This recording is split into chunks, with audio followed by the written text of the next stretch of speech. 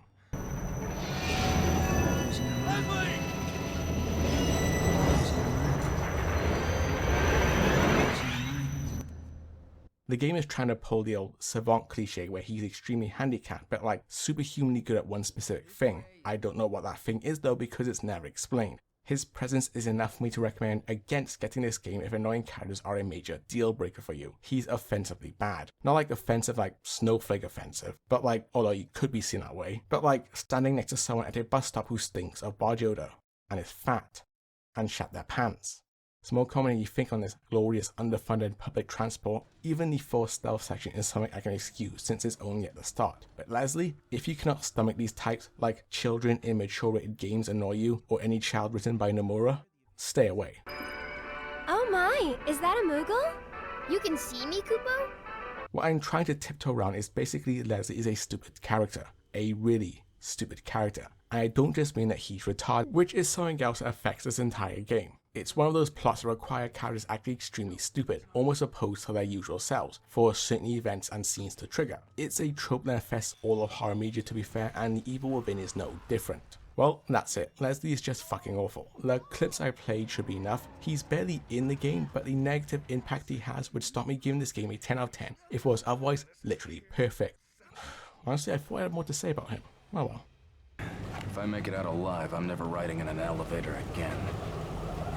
Naturally, there are elaborate backstories for the enemies present in this game, and they represent some form of emotional trauma or something that Ruvik has experienced. Because of course it does, Silent Hill did it, so we're doing Silent Hill at home. And again, I don't care. I'm sure this big mound of flesh means something, but I don't care to look it up. I'm assuming this thing is Ruvik's sister and is lust for her or something, because I'm not the only one who thinks their relationship's incestuous, right? It's also implied every enemy dispatch were people also connected to Ruvik at some point who lost themselves or something. It gets more vague as it goes on.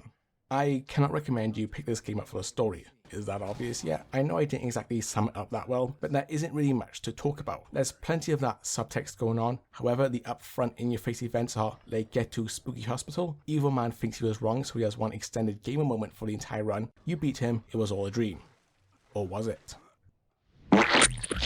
1 million views? Here I come. Now, did you learn anything substantial about the plot? No? Good, because I avoided wasting my time, and yours, you're welcome, going over it beat for beat. Knowing it would have diminished your quality of life. It's just not worth it. And you could only say, Sebastian was then thrown into a different environment to bumble around for a bit, so many times.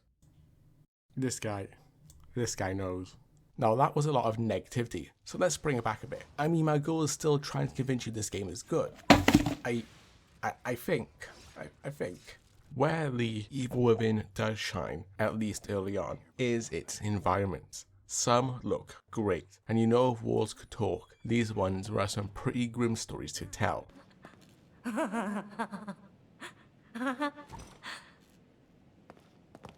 Maybe except for this one, which seems to exist in what I can only call 24/7 Amy Winehouse vision.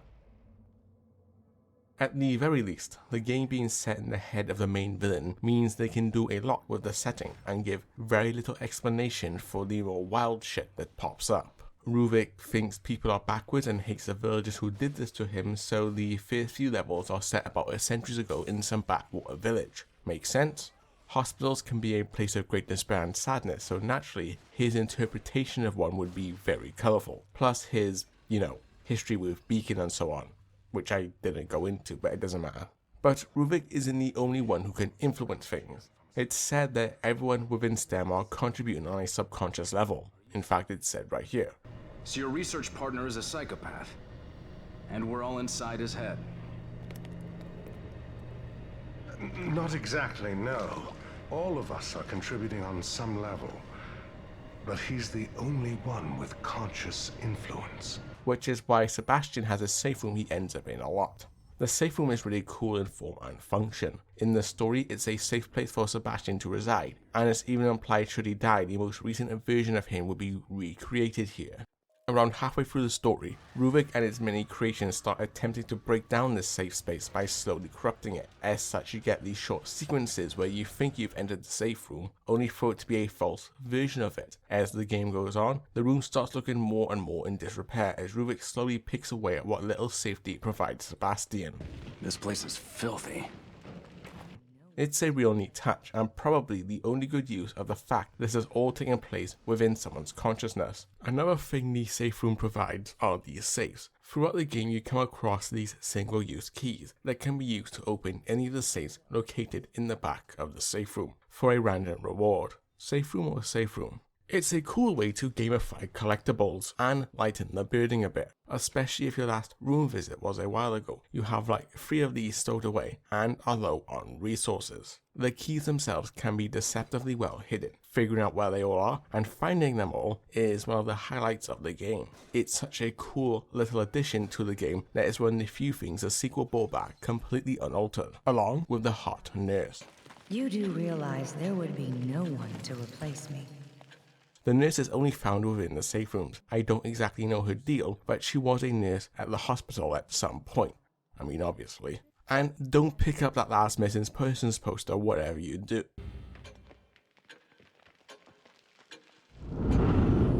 Missing? But she's... Well, I hope you're proud of yourself now. Not much is really said about her, and given the rest of the cast, I think that's fine. Her presence is almost somewhat soothing, reassuring even. The worrying type, I see. Which makes her sudden disappearance near the end of the game very noticeable. Feels almost cold now. Nobody here at all?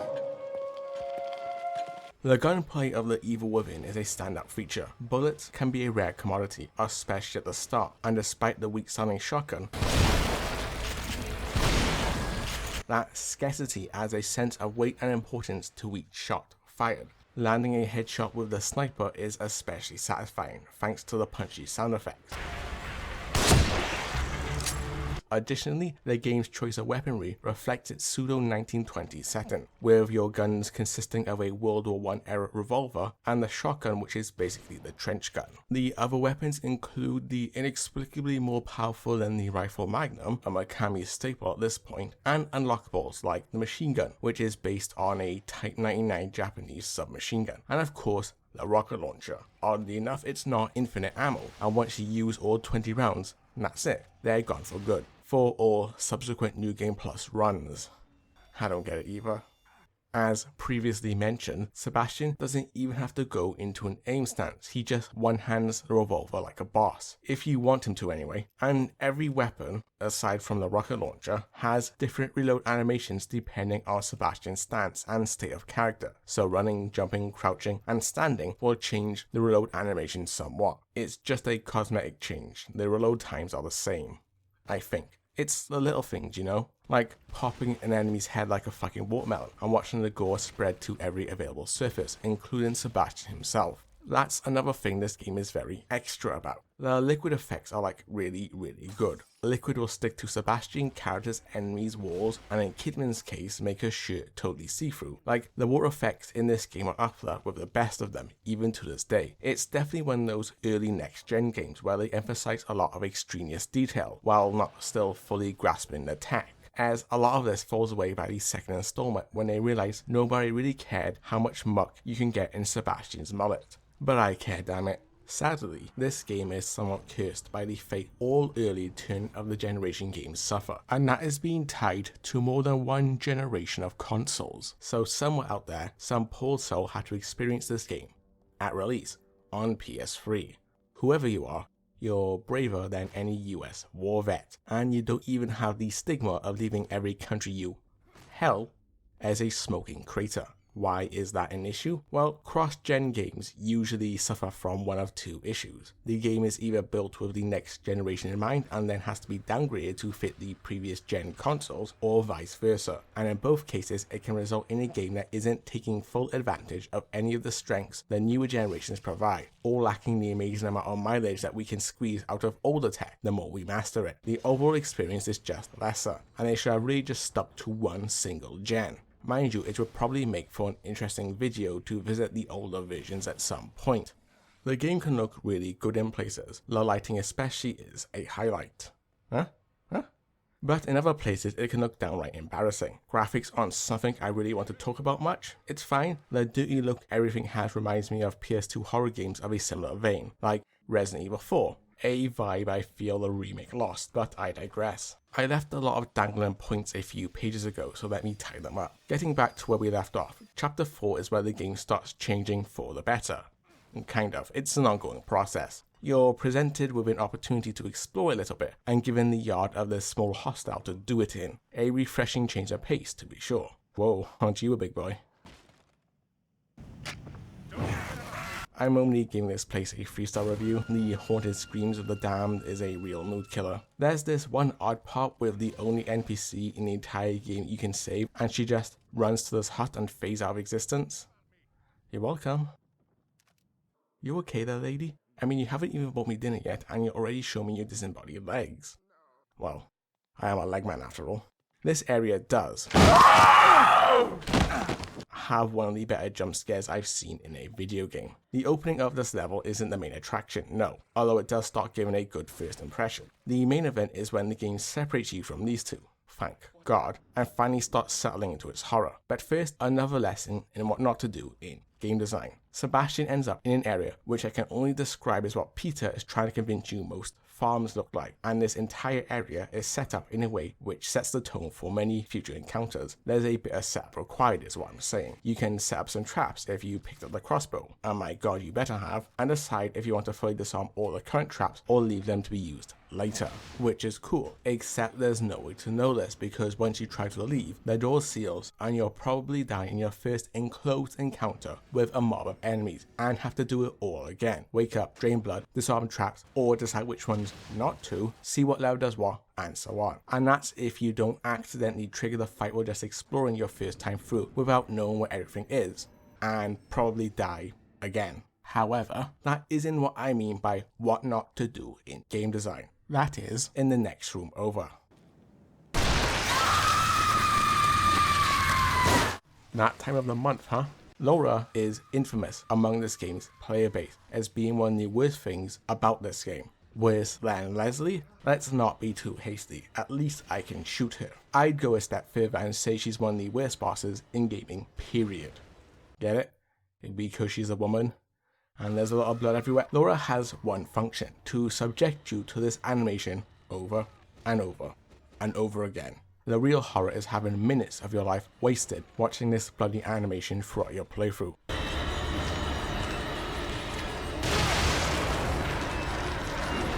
Laura is the other thing I mentioned when talking about how low this game sinks. It's not on par with the forced stealth section, at least I have some agency here, but it's up there. You will die to this boss again and again until you figure out what the game wants of you because she pops up more than once. First time you're supposed to run away from her, but aside from Sebastian saying, "Shit, I'd better run," I bet most people would try to stay and fight at first. Doesn't help that the only door you'll naturally gravitate to on your way in is locked. Like, what you're supposed to do? Actually, you have to run back to that locked door. Sorry dude, it was either you or me. Better get used to seeing this, by the way. Oh, and want to know the kicker? The real nut punch, the coup de grace, the chef's kiss to top it all off? She's only weak to fire, exceptionally so. Okay Zenimax, have it your way. It is actually possible to beat her here, resulting in her running away. Good luck doing that on a fresh save. She has a ton of health and is resistant to everything but fire.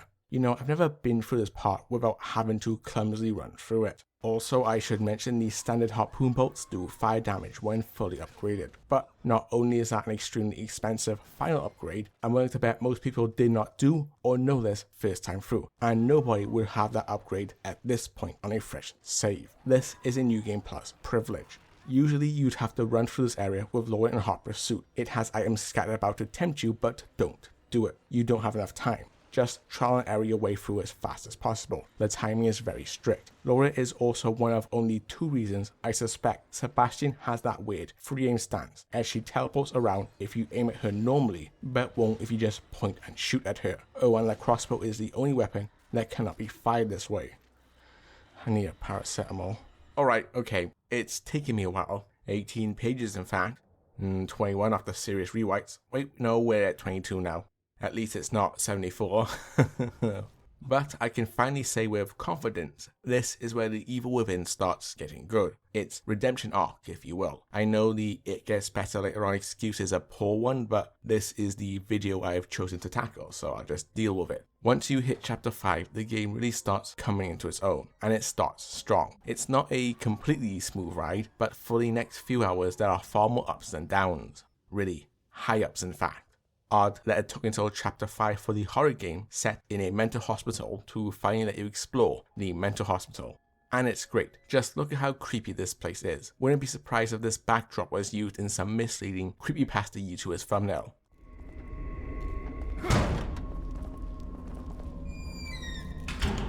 Spooky.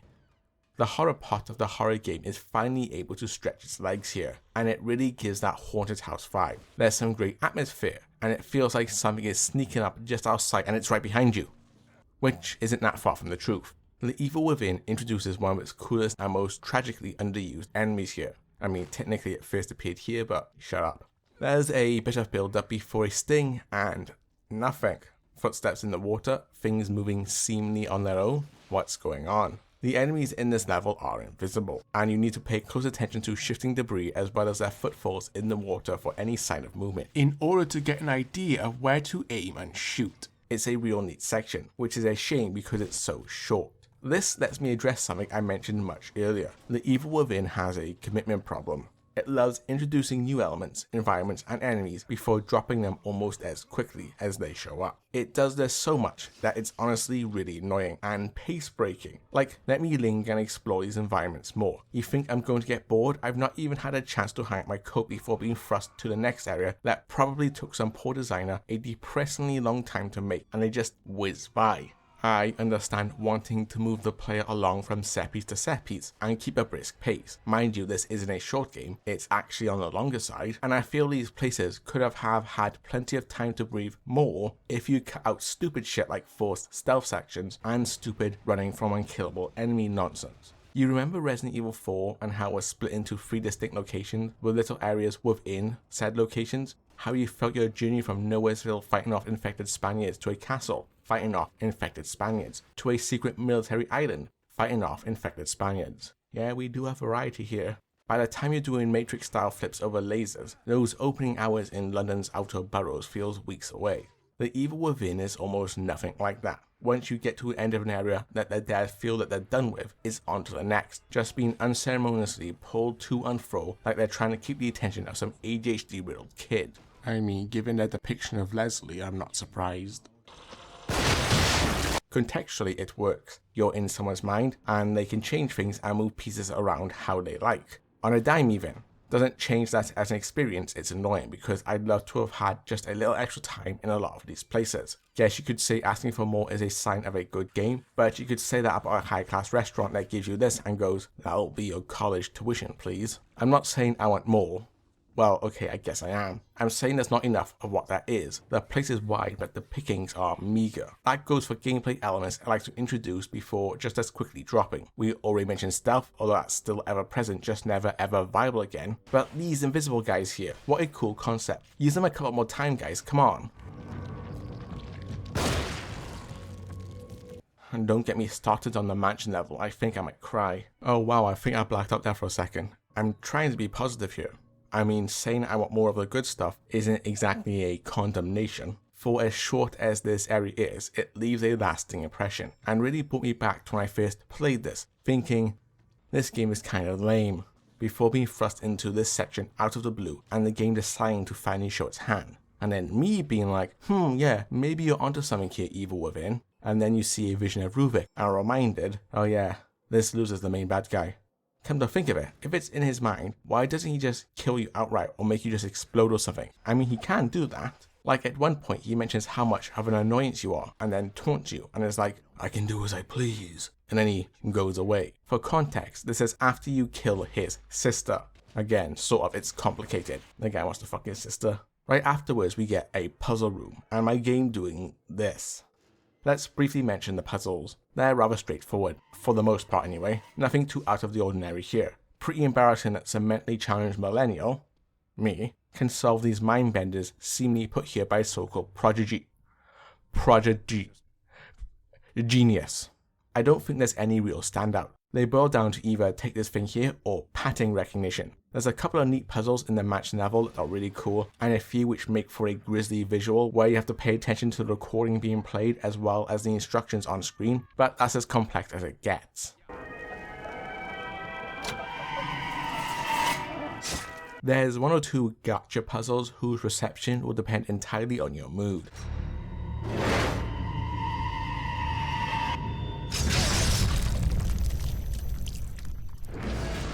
As if to further prove my point about half-baked mechanics, right after this puzzle and whatever is going on here because I can't see shit, we're introduced to another undercooked idea, companions. This one hangs around a little longer than the rest, but it's still sorely lacking. The game is still riding high from the spooky invisible ward, and I don't want to be a party pooper here, so let's just move on. The current section is where I noticed another oddity with this game's design. Maybe, it might just be me. Going back to Resident Evil 4, you're constantly moving forward in that game, going from A to B as enemies stand in your way. But the evil within likes to contain the bulk of its encounters within these segmented combat arenas, little holdout sections where you have to survive an onslaught, set pieces contained entirely within that area. While you do still run across a few enemies just roaming the halls now and then, and the current section we're in is the biggest standout example, they're really sparse outside of specific instances, with one or two levels being the exception. At first I was confused by this, but I think I now know why, and I can't tell you just yet. Okay, moving on. The game likes to throw you into these holdout segments where you have to survive against a constantly growing wave of enemies while you wait for something to happen, like someone unlocking a door or trying to help a character not drown. Man, things don't look good for Kidman here. By the way, she's fine. She'll never drown during the big fight. The game will tell you when you need to rush. It also outright tells you how to figure out this one puzzle for some reason. I mean, what's even the point? Well, time for another arena transition. At least this time it's of my own volition. Kidman, glad you and your Sifu shit are okay. We should go. Another sudden transition later, and we got to stop meeting like this. During your second encounter with Laura is where you're supposed to discover her weakness to fire, and I think it'll take a good handful of people a lot of failed attempts to realize you have to lead her back to this oil spill before lighting it on fire. It's a real stretch since most intractable hazards have been optional up until now. The first showdown with her is pretty okay. It does require you getting dangerously close to her at times, and if RNG decides to be a bitch, well, you know the drill by now. Laura spawns in pools of blood and from corpses. You'll eventually pick up on that in due course during this fight. There's this sudden click moment where you realize that burning bodies is a core part of beating this boss. See, it's cool when mechanics come together in a sudden light bulb moment. It's a good little puzzle fight where you have to lead her to these furnaces in order to quickly finish her, and you do that by causing her to retreat and burn any bodies not on top of this wire mesh floor above the furnace. Once she begins spawning inside one of those corpses, you flip the switch and roast her. You can set her on fire normally by burning corpses near her or using torches, but do you really want to risk getting that close to her? I always get this pang of anxiety when climbing the ladder to one of the switches. It's quite tense. There's more I want to talk about regarding Laura, and I've got way more to say about her. Let's just say this isn't the last you've seen of her.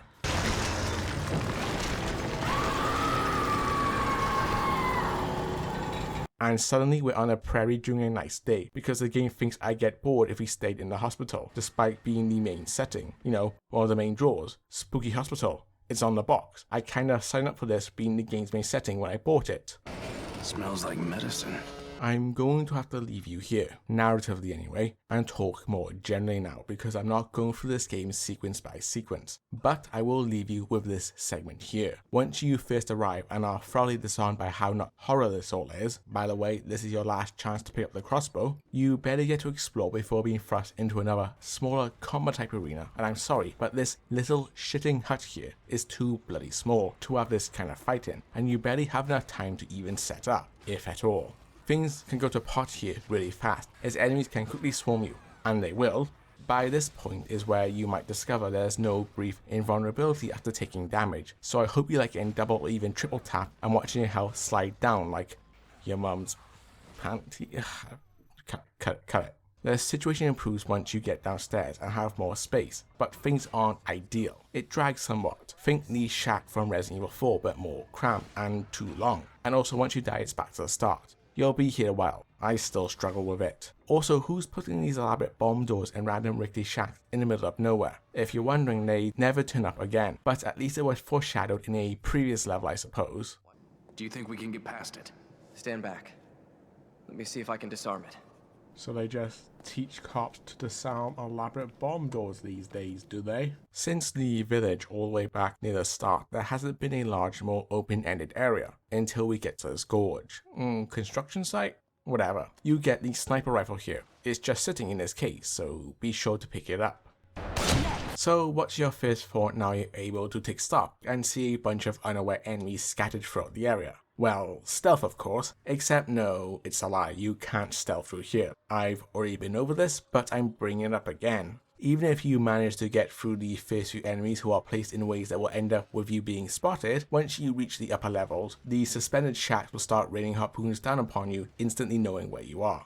I mean, they do have a bird's eye view, it's still a bit shit. And while them knowing where you are won't alert everyone in the area, the only way to really take them out is with the newly acquired sniper rifle, so that certainly will blow your cover. You could use the crossbow I suppose, maybe I didn't try it, maybe I will. From this point on, all stealth is forfeit. While you can take out one or two haunted that's just in your path, any open area or section like this is combat only, which is fine. Again, they designed some pretty good combat arenas, this is one of them. But why waste our time with stealth as a mechanic when it serves so little purpose to the overall game? Probably even took away development time from other things. It's not like say Uncharted 2 where stealth is a means to thin out the crowd until you're spotted. The stealth in this game is clunky and doesn't allow for the ease of dipping in and out of sight. Funny enough, Uncharted 2 also opens somewhat with a forced stealth section, but it's more linear or scripted there, and so it's more tolerable. Well, it's longer, but it's hard to fail. Now, don't get me wrong, this is probably one of the game's better combat segments, with verticality, multiple things to juggle, and a lot of enemies. I just wish it wouldn't waste your time. I bet most people would try going edit stealth, and I can imagine really frustrated players loading saves over and over trying to ghost the entire area. Sorry, it's impossible. Unless someone did do it, in which case, how? Writing this, I found my negatives have really outweighed my positives, especially in terms of sheer volume, when looking over my words. But I really mean it when I say this game's highs are high, and this section is a good time despite my whinings, even if you do have to babysit Joseph. We're in the middle portion of the game now, and thankfully the next few levels are banger after banger, with only a handful of hiccups along the way. For example, this church level, where enemies engage you in interesting ways, like hiding in flooded parts of the cemetery, having to deal with that while dipping snipers, fighting these brutes in this maze, and it all leading to an underground cult lair, which is also pretty neat, all capped off by a very meh boss fight. We'll get to bosses later.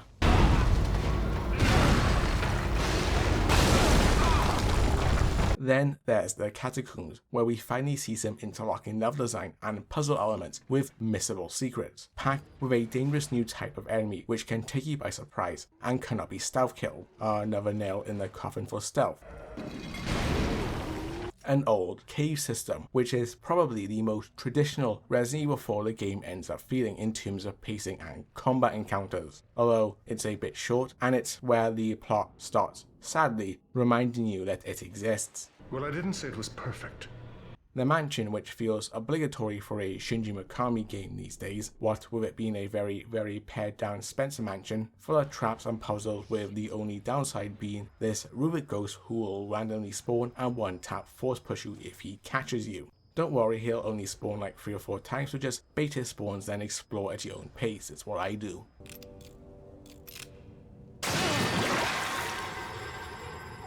And well, after the mansion level, things take a turn downwards. Nothing ever truly reaches the gaping pits from the very start. Maybe except for the second lore encounter, but we'll get to that.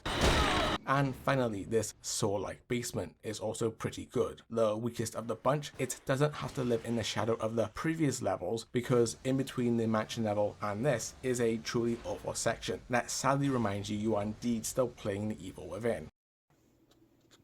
Fuck! I mean, at least it takes the pressure off of this chapter, you know, having to follow up the mansion level and all, because the section before this is fucking awful. Like, dog shit.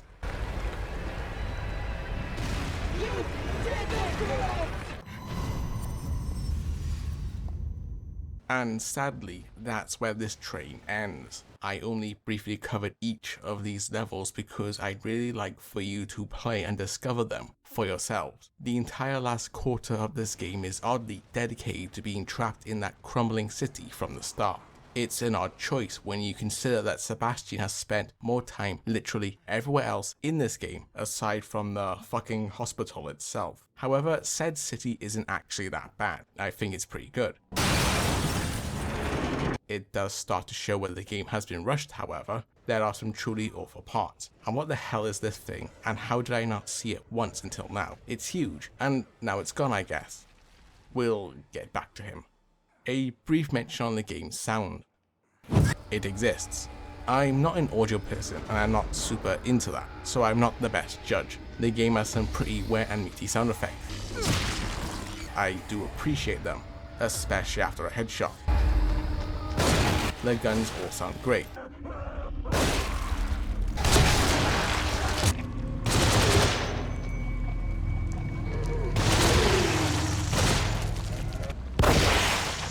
Except for the shotgun.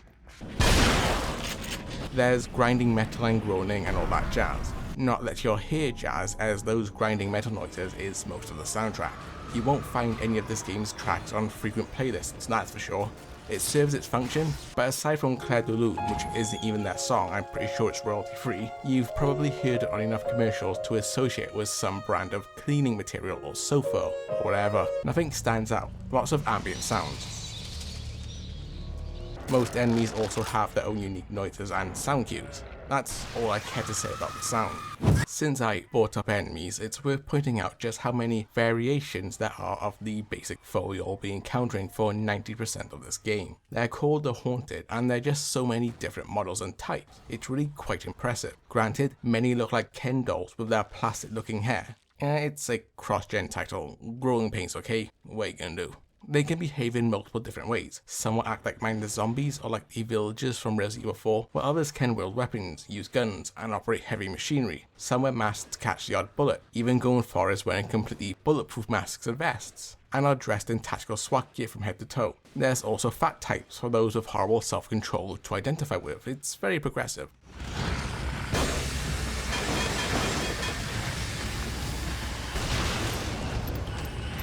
They're quite the mixed bag, in particular when they start brandishing guns. Never ever give your fodder horde type enemy guns, especially hit scan ones. Also, I want to draw attention to this naked cadaver looking one that's always kind of creeped me out. The Frankenstein sewing patches and missing genitalia just feel wrong. Even going back to Resident Evil 2002, that zombie type has always unnerved me. They all look rather grotesque in that way only humanoid monsters in Japanese horror games can, and are equally fun to dispatch. They give this game a personality that I feel a lot of fodder enemies in other games just don't. Like, this one's a fat priest, this one can operate a turret, these ones are executing the bourgeois for their decadent arrogance. Some will act like normal zombies, and some act like they actually have some human intelligence. While it would be easy to call them inconsistent, I believe their actions are tied to how much they've lost themselves, with the most grotesque looking ones always the most feral. However, a horror game needs more than one type of enemy, and other monsters are thin on the ground. You got these two-headed types who are sort of like the normal Haunted, but in some cases can insta-kill you, because of course they can, and are more resistant to damage, and immune to stealth. for some reason. Because of course they are. They're only encountered in underground areas.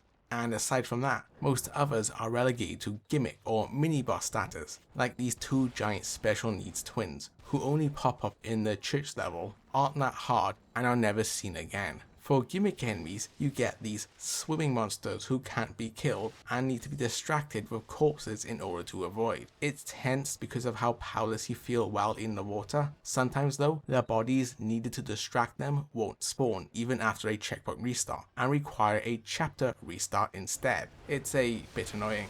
The invisible types also count as gimmick monsters, given they only appear in like 1 or 2 sections, and are otherwise exactly like our Haunted. Then there's these things. I can count on 2 hands how many are in the game. Just big brutes basically. They look pretty cool. And these baby-like enemies who can be one-shot by anything and are basically reskins of the 2-headed enemies, but tiny. They barely appear throughout the game. Just snapping wildly usually deals with them. Also, Beyblades? Worst of the non-boss enemies have to be this thing. They're called Ruvik clones, and they attack by sending Laura after you. I think. They do this.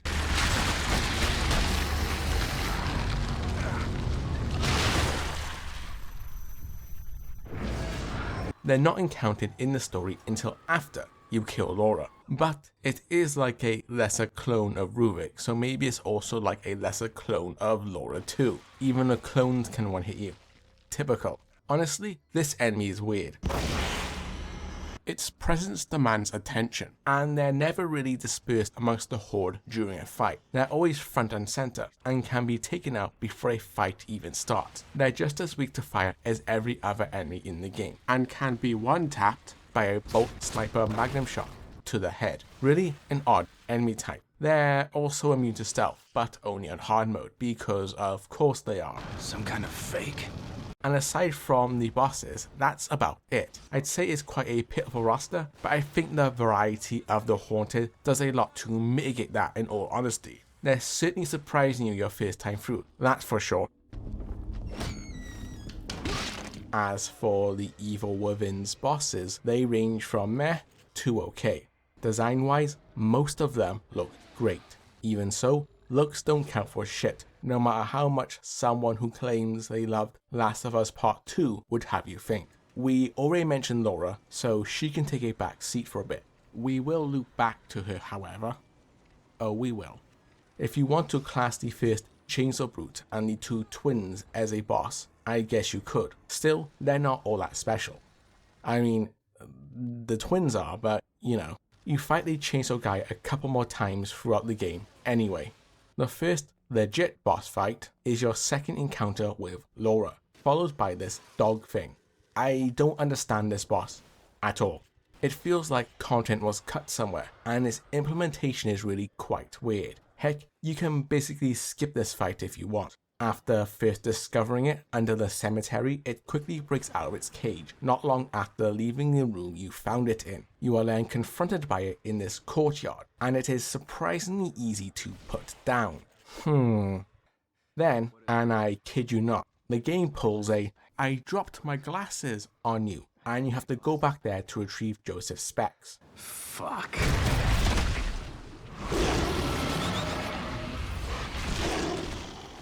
When you're pulling a literal Scooby-Doo in your horror game, maybe you need to rethink things.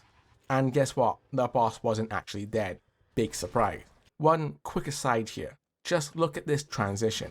It jumped through the wall, both characters dodge it in a dramatic fashion, meaning they are both aware of it. Then Joseph gets sideswiped like he didn't see it coming. Like, look at this. Tell me this isn't unfinished, like there isn't a scene missing here or something. The fight is quite optional. Once you get Joseph's specs, you can leave whenever, as long as you're not interrupted when trying to waddle out of there. Or you can kill it, and I swear this wasn't tested, as one time I died to it, and upon reloading, I literally finished it off in less than a minute. So either its health carries over, or it's a glitch that its health carries over, or it's random how much it can take. The fight is quite boring. It hides in the tall grass before rushing you.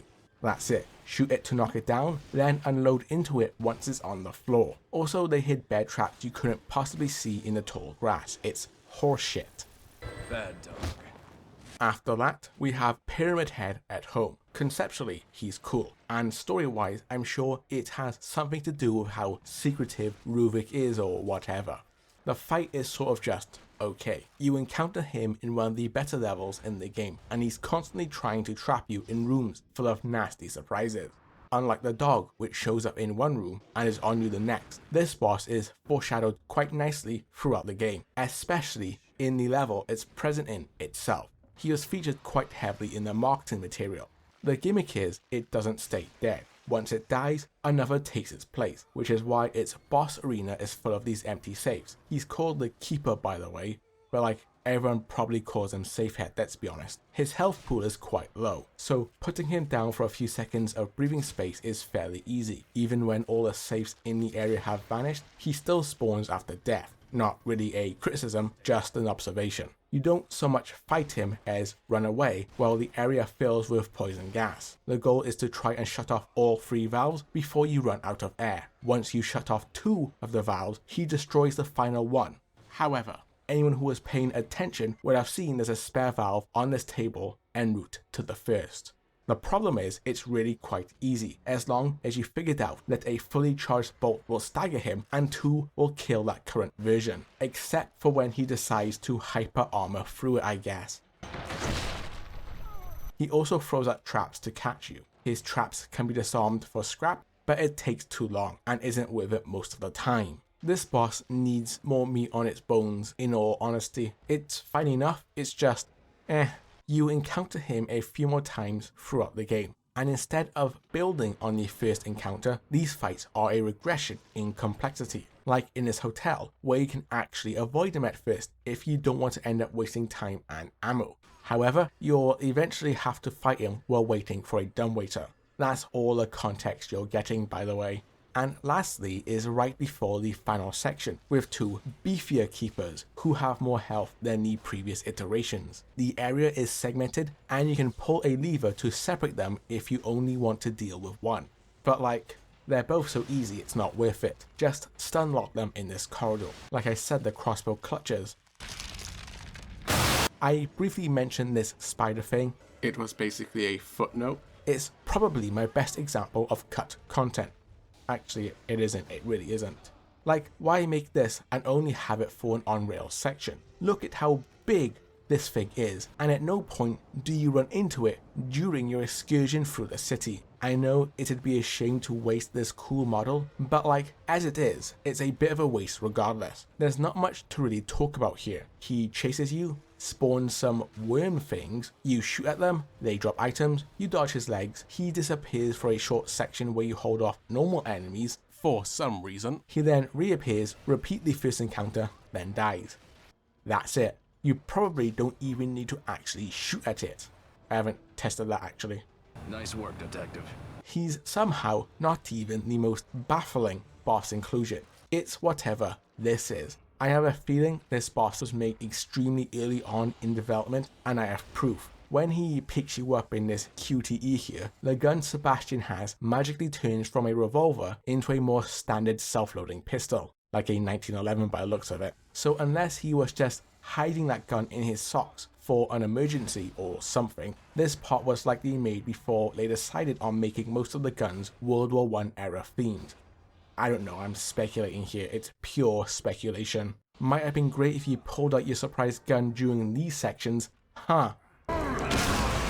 It's just such a weird thing to overlook. I'm going to guess maybe this part was shown off to the press early on, or just an early build they scrapped, but then threw him in near the end because waste not, want not. Hell, it's very on brand for this game. The fight is really mid. It's just a bullet sponge. Not even there to drain resources like most modern Resident Evil bosses, because these little things it squirts out drop ammo when killed. All it does is turn invisible and hide inside these pipes. You gotta look for its drool, shoot at it, it falls, rinse and repeat until dead.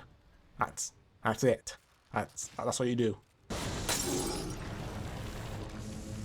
This next one is the most interesting of the lot, but is sadly ruined by one or two things. This big mass of flesh is called Amalgam. It pops up once or twice before you fight it, quite early on actually, so it's not just some random monster that appears out of nowhere. You fight it in this car park area, and it's sort of like a stealth puzzle fight.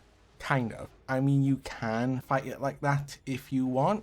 It's blind and can only find you by sound or by stopping and using this War of the Worlds like eye thing. Coincidentally, this is also its weak spot, so shooting it will stun Amalgam for a little bit. You can sneak around and hide under cars in order to stay out of sight when he's looking for you. Then shoot at his eye thing to maximize damage. It's not a bad fight, but it has a second phase. In its second phase, it turns into an insta-kill Sebastian-seeking missile. It has this sonar that can detect you regardless, so stealth is out.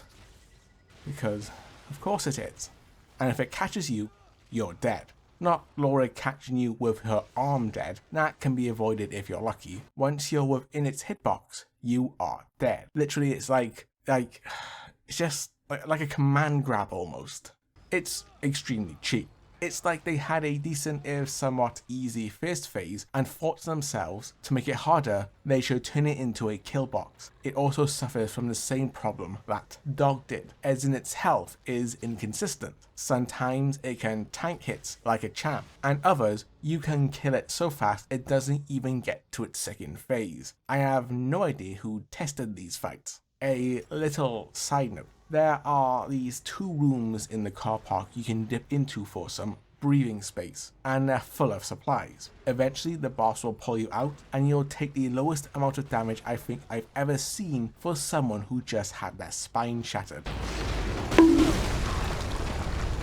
But I'd hold off until it's dead, because if you need the supplies, the boss destroys them once he pulls you out, so just hoover them all up once he's dead, and it's safe to do so. Before moving to the last two, it might seem like I'm breezing through these bosses, but honestly you aren't missing much, because they pop up and go away just as abruptly as this center. The only two that get anything even close to any build up are Laura and the Keeper. And for the Keeper, it was because he was highlighted a lot in the marketing. At least the level it's featured in has him making a few appearances to stop and wave at the camera. Most of these bosses really have an, oh yeah, this thing's here, energy upon replaying. The most I forgot about this guy type of boss ever. And that's not a good thing. I honestly think at least 2 to 3 of these bosses were hastily repurposed from previously scrapped parts of the game in which they were more prominently featured in. I don't have any proof, I just have a gut feeling. Look at that,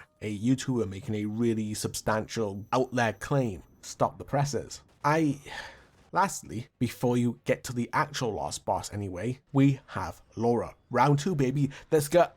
Oh yeah. And my god, do I have a lot to say about her.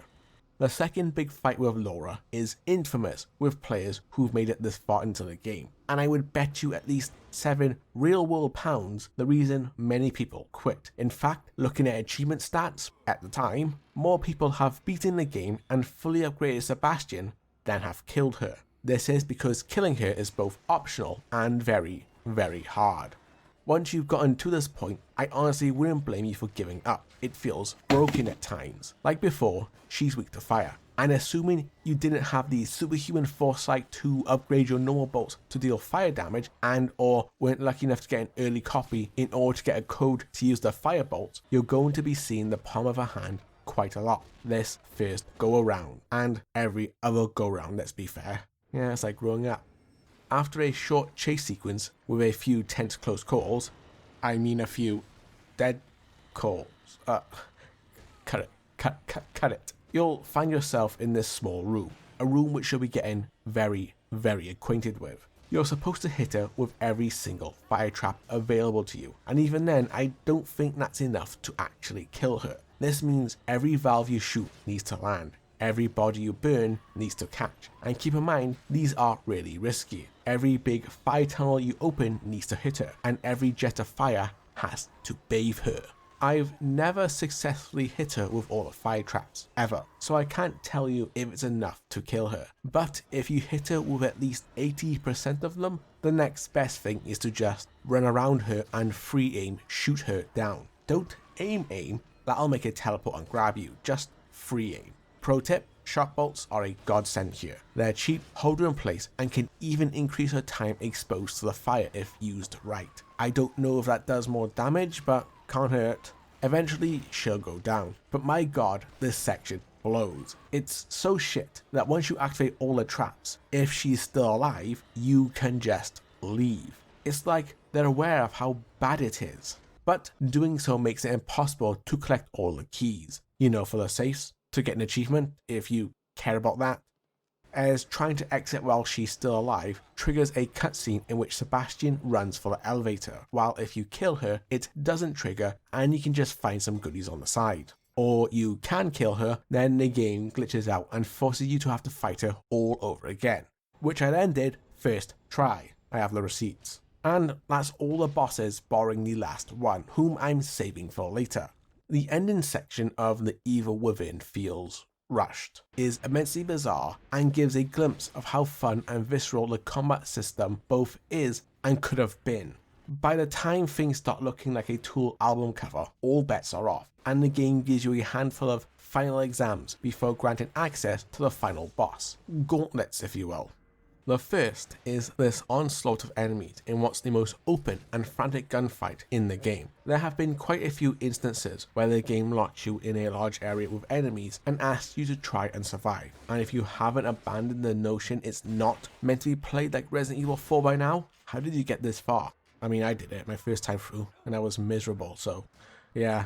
Anyway, this part should force you to adopt its own rhythms. Sebastian isn't as stationary as his Biohazard brothers. Even compared to Remake 4 Leon, Sebastian has moves. He can move while shooting and reloading and do so while maintaining a full sprint. In fact, I think the sometimes unreliable aiming is intentional in order to push you to adopt this kind of play. These areas really bring out the strength of the game's combat, as you have to stay on the move as to not let them surround you. Sebastian can dart around and fire into a horde, then stop to bring it in for a more precise shot, only to then be on the move moments after. It has a really good flow to it. Another inclusion that hammers its difference home is the real lack of iframes Sebastian has after taking damage. In, say, Resident Evil 4, Leon has a brief window of invulnerability after taking a hit in order to stop the player getting overwhelmed and double whammied by multiple enemies. The Evil Within does not. And at first, I found this to be a baffling inclusion, until I started really embracing these combat segments here. These sections here have that otherwise odd choice make a lot more sense when the trade-off for that brief invulnerability is mobility, which wasn't a thing in Leon's romp, so of course they needed those iframes in order to balance the game. Funny enough, the remake also lacks iframes, but gives you a lot more options for avoiding damage. See what I mean? It's all about trade-offs and compromises. The lack of iframes in The Evil Within is almost like a punishment for getting caught. Of course you don't have to stand still, look what's coming at you, you got a gun, stay on the move. That doesn't excuse its poor implementation, because these sections are few and far between, and often the game will mostly funnel you down narrow corridors and closed-in areas, meaning Sebastian can't take advantage of the full range of motion he has at his disposal. And even then, in the first few, you have to babysit an NPC who's built like a Kit Kat at a kid's birthday party. This very last showdown really gives the combat that time to shine it desperately needed, as it presents you with plenty of room to maneuver around, this time without being chained to another person. Sadly, it's all a bit too late, and for as good as these segments are, I think the call to balance the entire combat system around them was a terrible idea, as there's only really a handful in the game, and because of that, they can't really hold up the other 10 to 12 hours solely on their own. Resident Evil 4 had its own hold-up sections like this too, ones that were made to fit within its own limited combat rhythms, and these constitute a spike in difficulty, but they served a purpose, to put you in a desperate situation, which the game's movement limitations accentuated. I'm not saying it was intentional, it just happened like that. I want you to picture something for me. Imagine Resident Evil 4. It's exactly the same in every way. Structurally, it follows the same beats. Every area is the same. It's literally the same game. But its movement and combat was balanced solely around this part here, and this part, and this part. but nothing about the game has been changed to accommodate or take advantage of the wide range of options you'd otherwise have in these parts. No, not the remake, the original. The remake made a lot of changes that require a lot of areas to be redesigned a fair bit to accommodate its new combat. It's actually a great comparison of what needs to be done when you change things so drastically. That's The Evil Within's combat. It feels like it was developed in isolation to the rest of the game, and these parts were made to give it a reason for existing the way it does. It's like if Devil May Cry 5 mostly took place inside a corridor, and only occasionally had an open area to stretch your legs and fight. It tries to mitigate this with a heavy reliance on traps, which a proactive player can utilize, and they're fairly well integrated in an understated way. You rarely, if at all, rock up to a gunfight and have a glowing, precariously placed pile of rocks on top of an entranceway which has enemies funneling out of to shoot for style points. It's up to you to recognize and use them. However, that's another sticking point. To get the best out of this game, and to even enjoy it in fact, you need to recognize that's something you have to engage with. It's more than the occasional red barrel to thin out the herd. It's downright mandatory if you want to keep your ammo above red. Shinji is desperately trying to tell you not to play it like Resi 4. For example, enemies drop one-use, one-hit kill items that can give you breathing room if an enemy gets too close, and there's always a trap or two dotted around the arena. Heck, you can even create your own with the Agni crossbow. The fact that the Evil Within never really stresses this is baffling to me, as without their use, combat can seem unfair and very resource intensive, hell, incomplete even. It's like Dead Space not telling you to cut off their limbs, but in that case it tells you like a million times. And I'm not asking for it to be spelled out in blood on the walls, but something nudging the player to engage with everything the game offers would be nice. It all feeds in on itself too. The upgrade system, which despite maxing out ammo capacity, still gives you a pitiful amount of max rounds. Upgrades that can alter the properties of your crossbow, and being able to sprint for more than 2 seconds. It all feels in service of something you might never fully understand, but is almost essential. It's truly baffling. My first playthrough felt like I was playing the game wrong. That being said, the last arena lacks any traps, as by this point it assumes you've hoarded everything, sank a few points into each firearm, and are aware the Agni crossbow exists. Take it from me, max out accuracy on the pistol first. Even then, I have no idea how much of this was intentional, what was accidental serendipity, and what was them just throwing shit at the wall. Am I praising incompetence, or were their intentions truly more than meets the eye? I don't know, and I go back and forth on this because despite how amateurish some parts feel, when it all works you end up feeling like you get it now. Then 85% of the deaths in your playthrough are because of lore or an awful scripted sequence that kills you before you know what's what, and you end up thinking that maybe, just maybe, they threw this game together. I could go on, but I think it boils down to a lack of commitment. It wanted Resident Evil 4 styles more guided end-to-end levels, but its movement and combat systems favor more open ones, and the game admits this by having very few meaningful encounters outside of these big scripted events. Only the occasional haunted crosses your path during more normal exploration, something I've already mentioned. Plus the sequel does an open-ended level design thing and it's much better. Yeah. They wanted to keep things moving at a brisk pace, but ended up killing said pacing every time by cutscening you into a new area before the old one even had a chance to finish introducing itself. They wanted elaborate boss fights that weren't just bullet sponges, with some real consequences to failing. But we get this pitiful rogues gallery of truly awful encounters that even Resident Evil's worst would be embarrassed to be seen with. Nothing in The Evil Within gets the time to shine like the crazy diamond it is. The great combat, the cool levels, the boss designs, no single idea escapes being butchered. No better way to emphasize this than the last boss. The last boss isn't some final exam on everything you've learned up to this point. You don't fight him in some open arena or some multi-stage epic encounter combining everything you've learned up until now into one epic showdown. No, you run away in a short scripted As I was saying, you run away in a short, scripted section before landing on a turret which just happens to be laying around and shoot at his head. You are then thrown towards and impaled onto a spike, then with a conveniently placed rocket launcher, you shoot at him until he dies. What? It's underwhelming, frustrating, and baffling. You'll probably die a fair few times on the rocket launcher part because of how much he moves and how you need to suddenly learn the timing and trajectory of this brand new weapon well enough to lead your shots. Then at the very end, you have to shoot him in this short QTE where he eats you if you fail and then he eats you if you succeed. Yet somehow it's not fatal. We also see the return of the self-loading gun here. How did this not get picked up? It's the game's climax, for Christ's sake. Like, did they not notice this? It's awful and frankly a bit confusing. Like, what even is this? You could argue time constraints led to this, but look at this arena. Look at what's happening around us as we face down Ruvik. This is a set piece, and set pieces are usually cited as some of the most time-consuming parts of any modern game. Like, look at all the bosses I mentioned already, how some feel unfinished or just placed in areas that don't feel suited to them. The giant spider thing, the worm squid thing, the mutant dog, and so on. How many resources did these take up?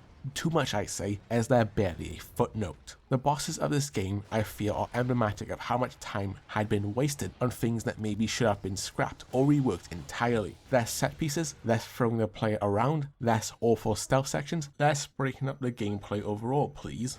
Variety is important, but that's in context of having enough to chew on in between new quarters. As it stands, the evil within is more like those selection boxes of chocolate, barely a mouthful per piece, and yet not enough of a single selection to make a full bar. I knew it.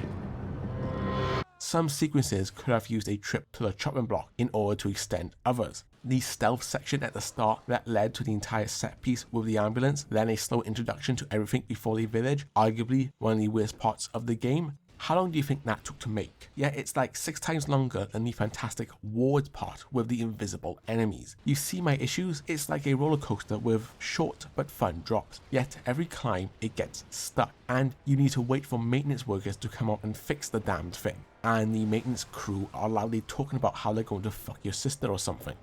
Oh, and I know that Shinji Mikami games end with a rocket launcher, they always do, but that's not the point I'm trying to make. The combat, great. However, I feel it's not really designed with the entire game in mind. The setting, really interesting, yet underutilized. The enemies, creepy, but not well thought out or implemented.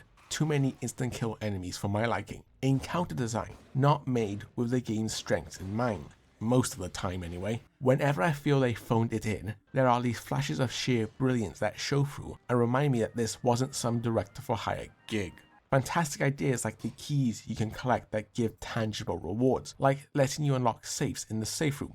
Great idea. Even if resources fail to become an issue once you get the game, it's still a cool reward for a collectible. Turning a collectible into a resource is just a neat idea. The safe room itself becoming more corrupted and less safe as the game goes on, and Ruvik slowly starts breaking it down as it slowly starts appearing more disheveled and dilapidated. It's probably the only time he's ever intimidating as a villain. Destroying the player's established safe haven is a great way to show someone's not messing around. The missing persons posters being used as a way to sort of foreshadow the fate of characters, like a sort of community board obituary. Pretty neat. Or how hard mode remixes a few things, like throwing in harder enemies earlier, and even giving us the invisible guys again for a short, very brief section near the end. Although it makes one part far easier, oddly enough. There's this one part I specifically recall where I domed the 2 snipers in the room with the giant spinning blade. Now on hard mode, a third spawned at some point. So after I was done clearing out the enemies upstairs and trying to navigate my way around said spinning blade, it was quite a shock when a shot rang out from seemingly nowhere, forcing Sebastian to stagger out of his crouch and causing his next shave to be very close.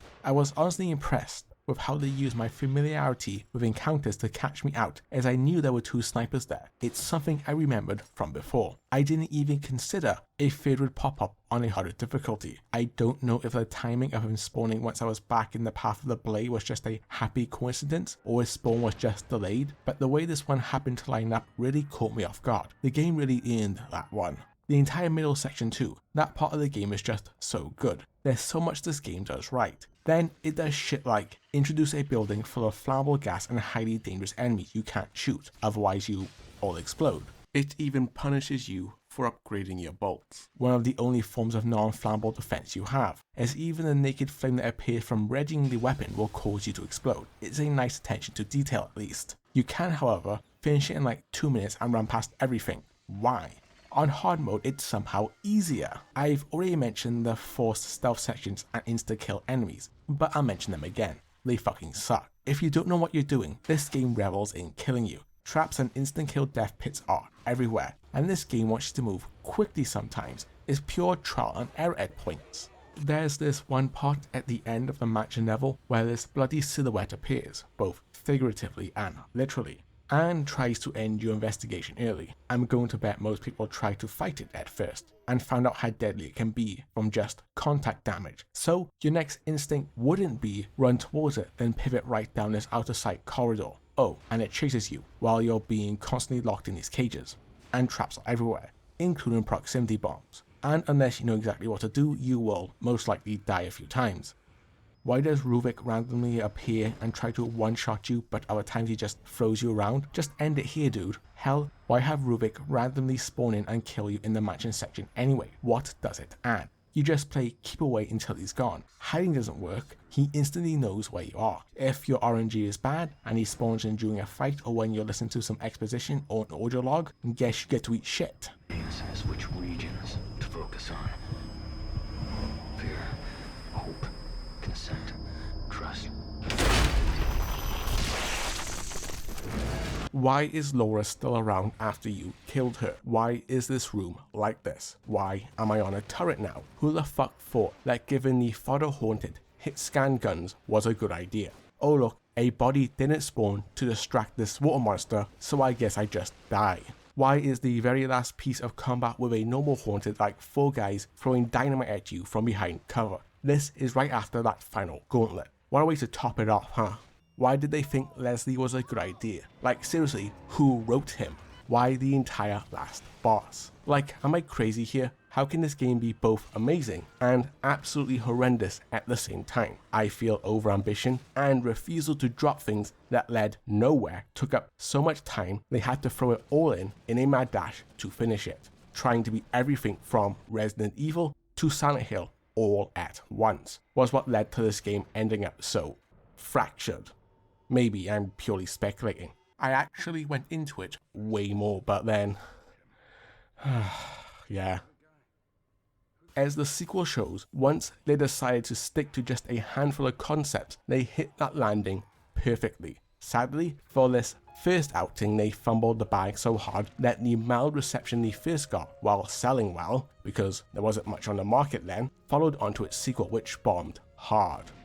That, however, is a different video. It dawned on me over the course of writing this that trying to justify my love for this game would be a pointless effort, as at some point it all just clicked. This isn't a game that you either love or hate. The most common response to this game that I've seen was a meh. Which means I now have to reveal I wasn't being entirely honest with my interpretation of the story. I did leave a lot out and misrepresent it quite heavily. Kind of.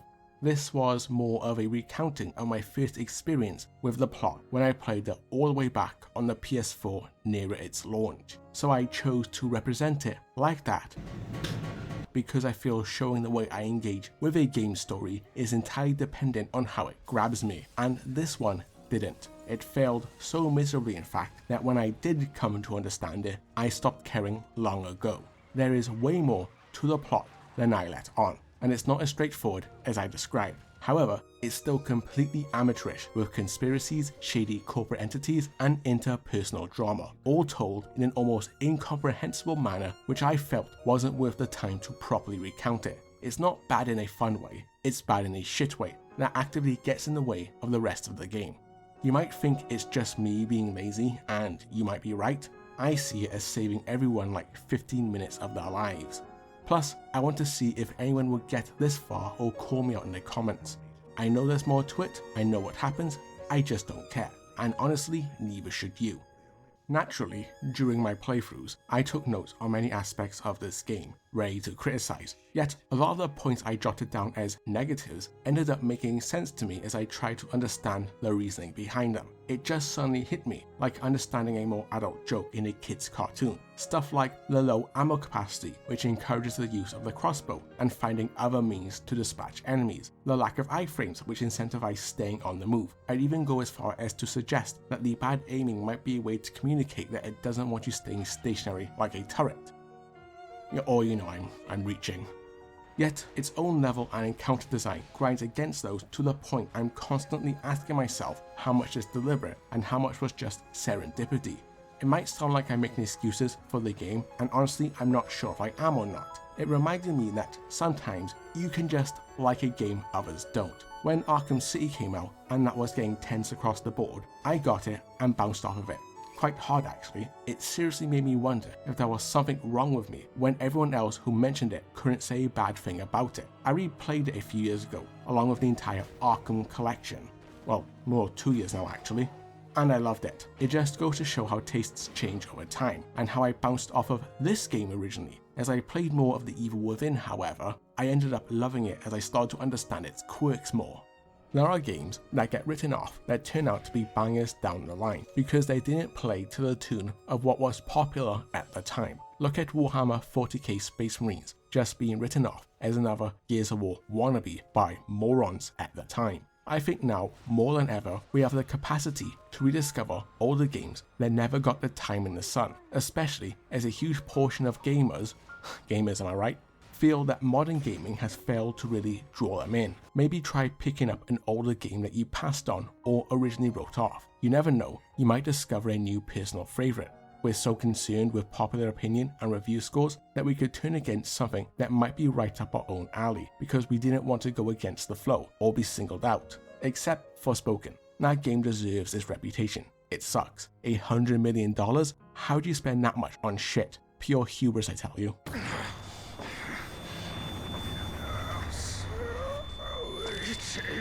There's a lot to love with The Evil Within, from great combat, creepy atmosphere, and cool locations, but there's also a lot to hate. Would I recommend it? Well, if what I said sounds appealing and you know what to expect by now, yeah, I would. Even if what I said didn't appeal to you, I still would, because if The Evil Within has taught me one thing, it's full of surprises, and who knows, you might end up loving it.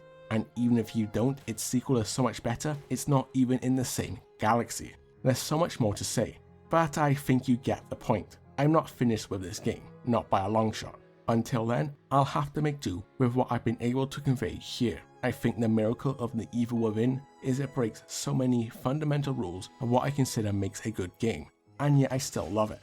You know what else breaks those rules? Metal Gear Solid 3, and it's one of my favourite games ever. Because like I said, The Evil Within is a perplexing game. Thanks for watching. Just give me some real fresh air. Well, that was quite the journey. Not for you. You just watched a 2-hour video that took me over a year to finally finish. That is, if anyone even did. So yeah, this is the end. To whoever might be listening to this, thank you very much for watching the whole thing. I really appreciate it. I want to address a few things. I got a lot wrong in this, and that's my fault. I wrote the script before I even touched the video editing, and that was poor planning on my part. I do want to address a few things. I already said that. I did this because I have problems speaking, and since my speech therapy sessions are only monthly, I needed more motivation to fix the problems with my speech. There's a few things I regret. I went a bit hard on some rather harsh analogies, especially where Leslie was concerned, and overall the tone was a lot more edgier than I'd have liked. I wrote the initial script in 2022, so you have an idea of how long I was working on this thing. It's an odd feeling finally seeing this project done. I know other YouTubers can push these things out in like a month or two, I get that. I just have many issues preventing me from doing so. I don't think I deserve some kind of success because I worked hard, far from it. I'm not so arrogant. I'm just happy it's out. And if I never make another video or nobody ever watches to this point, I'll be happy anyway because I proved to myself I did it, despite all my problems. Not that many people will see this. I am a nobody, and the amount of blood and shit in this video will ensure YouTube condemn it to the pits beyond obscurity. This has been a real ride, a legitimate learning experience. Recording the voiceover was the hardest part, from just how hard it is for me to read and speak and do both of them together, to just being demoralized at how bad it all sounded. I have, no joke, hundreds of hours of audio recorded for this. I was on this part for months. Then after every long recording session of maybe getting half an hour of audio that wasn't very good, my voice would be unusable for a week or two. It was just a nightmare. Plus, audio editing is so bloody boring. The video editing took far less time overall, but more than I thought. I know YouTube isn't an easy gig. I never thought it was. Even knowing that, I underestimated how long it would take. I pretty much knew what to do with the editing from the start. And even doing 7 to 8 hour days, I'd get maybe 5-10 minutes of footage from it. Maybe I'd get faster than what I do, but man, it was time consuming. We just scroll down real quick, there you go. Surprisingly, another aspect that was a bit more difficult than I would have thought was getting footage for other games I mentioned. Some games required me getting pretty far, and even though I enjoyed them, I had to constantly remind myself to save the last few minutes of footage I need. It was oddly stressful and costly buying games because I wanted to limit taking other footage to an absolute minimum. So yeah, this was really challenging, and even though it's not great, I am proud of it. And I'd like if you could maybe like and subscribe, so I could maybe make more if people liked it. Oh, and comment. This isn't for engagement or anything. I am legitimately interested in what people might have thought of it, where I went wrong, what I could improve, and so on. I will be reading all the comments and feedback. I'm not looking to make this a job, but I want to talk about stuff I love and do this more. So yeah, again, if you got this far, thank you very much. And until maybe next time, hopefully.